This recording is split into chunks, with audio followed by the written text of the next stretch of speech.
All right, let's dive right in.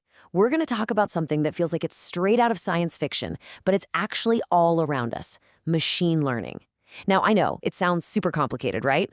But trust me, you're about to see that it's all about computers learning in ways that are, well, surprisingly human. Okay, so let me ask you this. You know when you finish a show on a streaming service and boom, the next recommendation is exactly what you were in the mood for?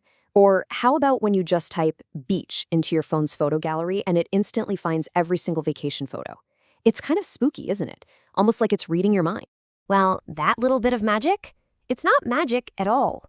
It has a name, and you are using it literally all day, every day.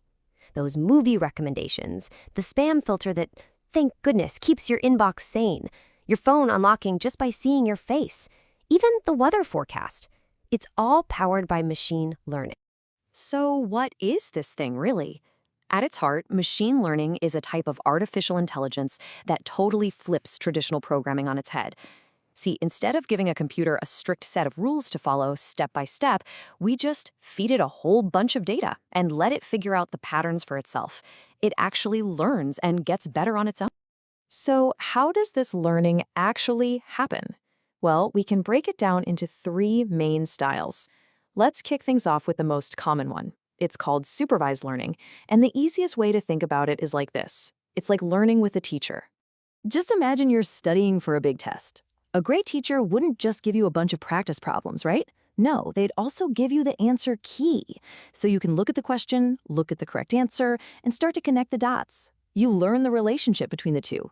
That's the whole idea behind supervised learning. In the computer world, these questions and answers are what we call labeled data. Let's say we want to teach a computer to recognize a dog. We'd feed it thousands of pictures labeled dog and thousands labeled not a dog. Its main goal is to figure out the pattern, to learn the mapping, so that the next time it sees a new picture, it can accurately predict or classify, yep, that's a dog. This is perfect for stuff like predicting house prices or, you guessed it, identifying spam emails. Okay, so that all makes sense when you have a teacher and an answer key. But what happens when you don't? What if there are no answers to study from? Well, that brings us to our second type, unsupervised learning. And just like the name says, this is all about the machine having to discover patterns completely on its own. Let's go back to our learning analogy. This time, imagine I just dump a giant, messy box of photos on your desk. No labels, no instructions, nothing. What would you do? You'd probably just start making piles, right? You'd say, okay, these all look like beach photos, these are all city photos, and this pile is all portraits. You're finding the hidden structure all by yourself.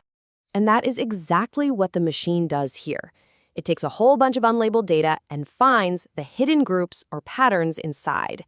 This is incredibly useful for things like what's called customer segmentation, where a company can find natural groups of customers to offer them better products, or for automatically grouping thousands of news articles by topic.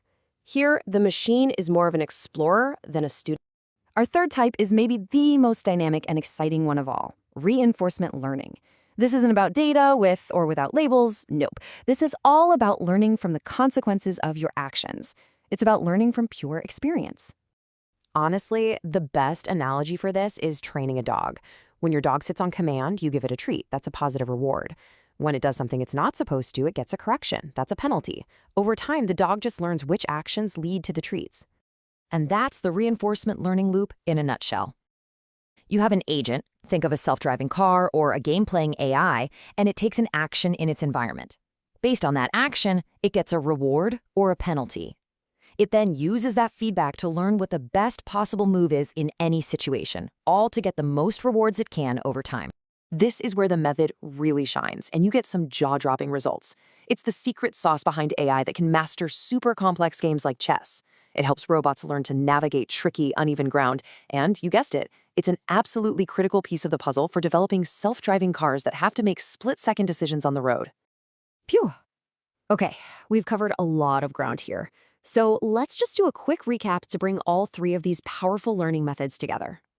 So let's put it all together. First, you've got supervised learning. That's like having a teacher, and its main goal is to make predictions. Then there's unsupervised learning. That's about exploring on your own to find hidden structures. And finally, reinforcement learning. That's like training with rewards, where the whole point is to learn the best possible action. So the key difference really just boils down to this. learning with an answer key, learning with no instructions, or learning by trial and error. So from predicting the future to discovering hidden patterns and mastering complex skills, machine learning is already a seriously powerful force. And it all comes down to these fundamental ways of learning. Which leaves us with one final and pretty exciting question.